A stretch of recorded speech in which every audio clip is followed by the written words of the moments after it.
நீங்கள் திடன் கொண்டு.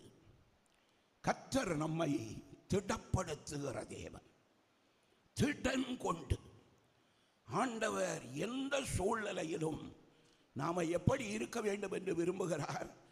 திடனாக இருக்க வேண்டும். அதனால தான் ஆண்டவர் மறுபடியும் மறுபடியும் யோசுவாவோடு சொல்லும் பொழுது பலம் கொண்டு எப்படி இரு, திடமனதாயிரு. அந்த மனசுல ஒரு அலசலடி இருக்கவே கூடாது.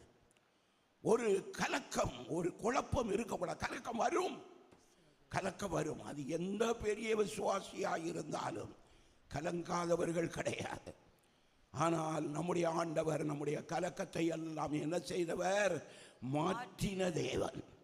அதனால கர்த்தர்கிட்ட நம்ம கேட்கணும், ஆண்டவரே என்னுடைய கலக்கத்தை எல்லாம் மாற்றும் ஐயா, என்னை உயிர்ப்பியும். இங்க